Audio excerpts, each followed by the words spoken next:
Okay. Good. All right. Okay, Coach. Had a bye week. Stanford this Thursday. Talk about your team and just getting ready for this week. I think the bye week came at the perfect time for this team. We took some time, again, to just establish our identity, to heal, and get a jump start on Stanford. And I think both sides of the ball have done a really good job in their efforts of doing that. And then, coming back Sunday after having the Saturday off, did them some well as well, just to get away from football for a little while, for a day, a few hours, and kind of just get back to being a college student and having their own time to, spend time just in their own thoughts with their family, go back home or just relax. And then came back Sunday, ready to work hard. The boys did a great job of handling themselves, I felt. And so, today, again, hard work day. And it was a pretty productive practice, I thought. Cory, just now entering your second game week, do you feel like you'll do anything different given how wild that first week was that you were in charge, or are things pretty much the same, and do you have a settled plan for kind of how you like to run things as a head coach? Well, I think the differences kind of started, or I'm not even going to say kind of, the differences started to take shape that first week, and it was just probably a different practice format.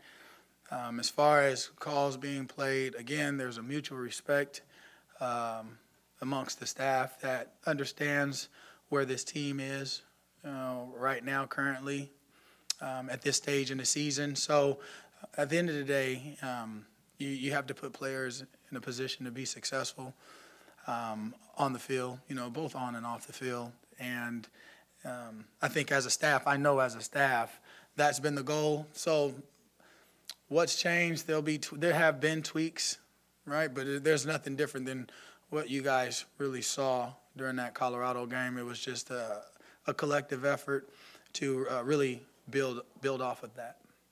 Coach, 2 bye weeks in 1 year doesn't happen very often, but it has. Good thing or bad thing? Given the situation and the circumstance, great thing. Obviously, you had the 0 week, the early game. And we're fortunate you were able to get on the road and do some things in recruiting early on. And then, again, because of the circumstance that happened and having 4 days to prep and prepare for Colorado. Again, we were still moving forward in that preparation. It was going to happen. Anyway, both sides of the staff were in game planning. So, and then you look at this bye week, it was good just to kind of everyone just get settled into, I guess, me being more of a vocal leader and, again, just more buy-in and the players gaining more trust in just the staff as a whole. I think that was really kind of the advantage of this second bye week is just kind of, see is what's going on right now for real, or was it just something that happened out of emotion, out of a traumatic situation that happened? And, the games are going to take care of themselves. And I think what people needed, players and staff alike, needed to know that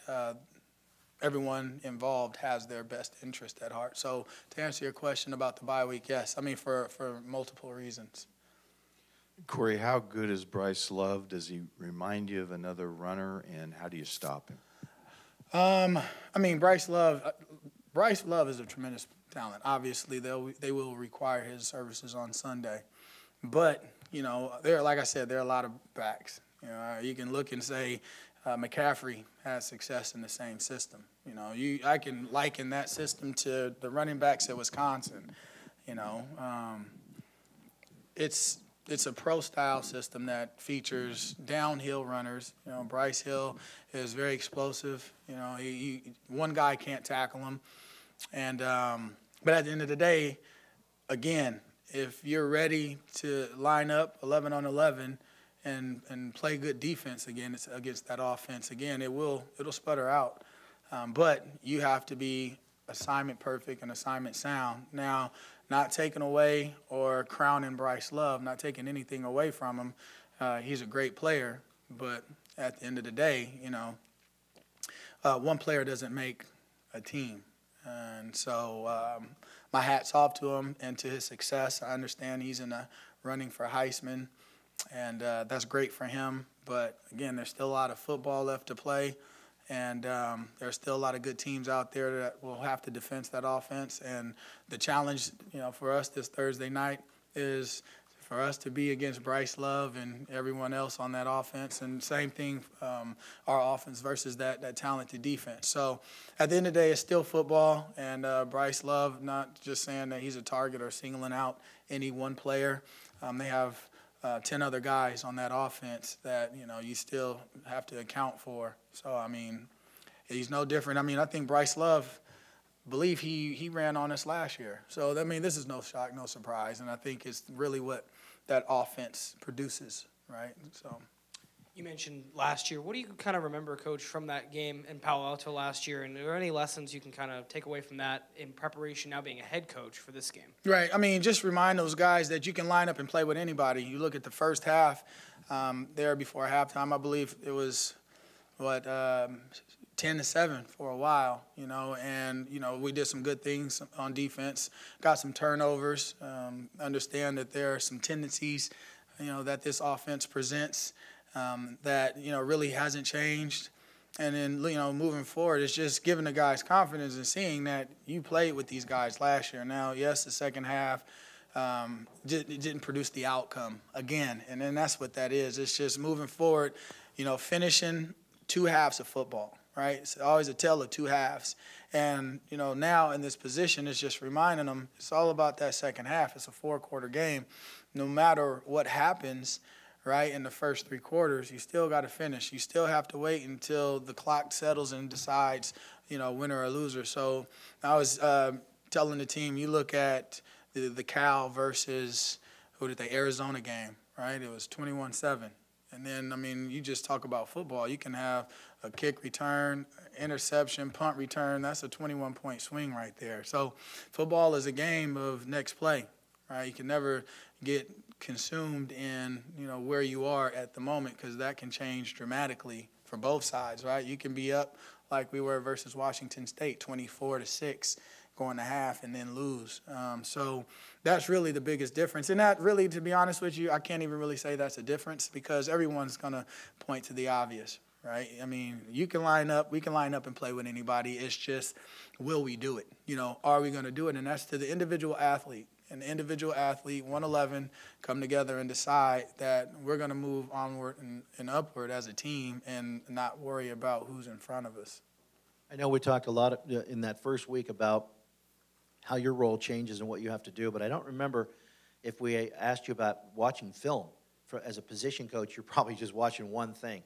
Now, do you have to watch it all so you can then go to all different meetings and manage and say, here's what our game plan should be? And so I wouldn't say I have to, I do. And that's just because I want to know what's going on. There are certain situations that, a football game presents that make sense, certain plays on offense. You talk about, once you cross the 50, are you in 4 down? Are we going to punt? Are we going to go field goal? Are we going to go 2-point? What are the plays? So I understand the terminology. What are you calling here? And I think that's more so on me, right, to understand what's going on and kind of familiarize myself with the offensive terminology. Because we go against that offense every day, I kind of really got a really good grasp of it. And then defensively, I still have to stay involved, of course, with the secondary, right, with the corners. And, again, just looking at it as a whole and saying, okay, what do we do well, as far as getting the guys lined up and letting them play fast. Now, the only difference is, I ask questions, and again, I am by far anything but a micromanager. Again, I believe in the guys that we have on the staff, and I believe in their ability to be professional and put our players in the best possible situation to be successful. It's just now I just want to make sure, that, on my watch, I'm really up to speed as far as everything that's going on offensively and defensively.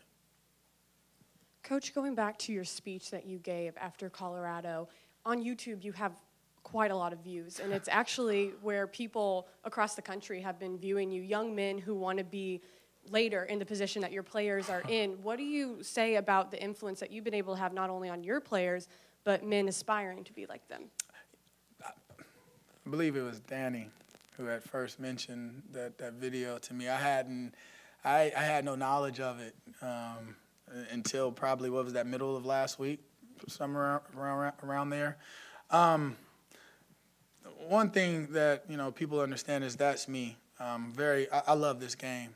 And, you get into kind of my background at a later date and you understand what football has done for me and my family. And being able to speak to not only my players and just football players or people in sports, athletes in sports that aspire to do things beyond football later in life and just learning those life lessons within sport, to know that I can inspire a few or a many, really, it touches me. When I do that speech was not like prompted. It was not pre-planned. It was something that just took hold of me and something that came out of my mouth, kind of spared a moment, at the end of the game, because that's really what's in my heart, and that's really what I really care about. As far as me getting into this profession, I chose this profession to lead, and to lead the right way. There's so many times that as a young athlete, you run into bad coaches, and bad coaches can choke the love of the sport out of a young talent, and that flame can be put out and it'll never flicker. But then there is also hope of good coaches, and you coming across people who inspire you and make you want to keep going and keep pursuing your dreams. So I'm thankful for the lineage of coaches that I've had, all the good ones. I'm thankful for the bad as well, because if I didn't have bad coaching, I wouldn't know good coaching when I saw it. So I took and I take all from those good coaches, and that's what pours out of me, because I really flourished and I really excelled under good coaching. But I wouldn't have known that. I wouldn't be able, even here today, I wouldn't be able to look back and say, well, this is what contributed to that. So when I speak and things pour out of me, I think that's just years of appreciation for both, the good and the bad. And so to aspire people across the country, I say we need more. You need more people to speak out, against that, because, a lot of it is you have coaches that aren't in it for the right reasons, and sometimes you don't realize that until the mistake has been made and the coach has been hired, and then you start to kind of see it unfold, and you see that the athlete's interest is not what's first. It's probably a coach trying to be in the forefront, have his face on billboards or buses, or it's his marketing team trying to get him this deal or that, and that's bad. And for me, that's bad for the business, because now it's not about the young student athlete, and it's not about the young man, because the young man has to be able to have something that he believes in. Not only that, he has to be able to pass that on to the generations to come. We've had a couple guys talk about, in the week that you've been in charge, needing to kind of reassess why they're doing this and kind of refresh their own attitude around playing football. Is that a common theme in conversations guys had with you, and why do you think it got to the point where so many guys were kind of dealing with that emotion? Well, one thing is, you don't play football to lose, right? I don't think you do anything. I don't think you're in business. I don't think you're in journalism. I don't think anything you do, I don't think you do it to do it and be average. And to go day in, week out, month out, year and around, and not see the works of your hard labor, right? To see that come full circle and to see it be something that you can be proud of. So if you're not winning, and let's just not just say winning, because winning's not, I say this, winning's not everything, but it is the only thing, right? And that's why you do it. But what is winning?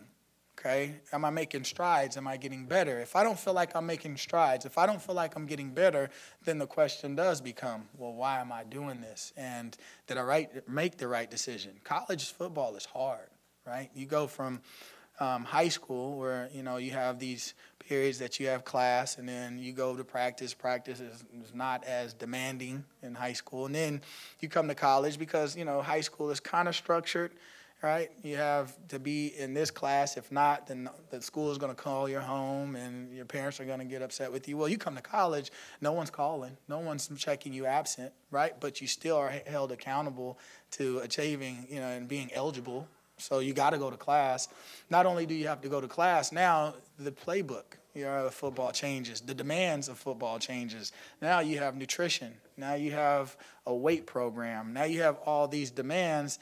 And I think it can be overwhelming to where, okay, I didn't know what I was getting myself into. Everybody wants to be Power 5. Everybody wants to play college ball. But then when you get there and you see that it's not, and you probably aren't the superstar in your team anymore like you were in high school, well, if you get that and then now you're not producing wins, so now you're not a part of a winning team, you start to ask questions.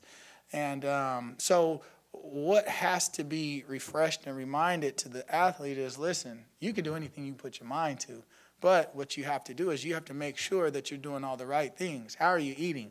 How are you sleeping? How well do you know the scheme that we're running? Is it being taught to you? How do you learn? So you do, and then you present that to them. And when you present that to them, then they have hope, because then they start answering those questions, right? Well, how much sleep am I getting? How am I really taking care of my body? Have I really maximized my full potential as a player? And that's why I said, it's like, okay, the 6 weeks left in the season, this is something that you really want to start working on in January, right? I believe a season is from January to January. But you work on the psyche, and not only that, you work on the gains of the athlete and how to put them in those successful spots. Now, you do that, and you give them hope. And then once you give them that hope and they see that everything that you've said was real, and then they experience success, then it makes them refocus and say, okay, I made the right decision. This is where I should be. This is where I want to be. And I can turn the corner. We can turn the corner. We can have success.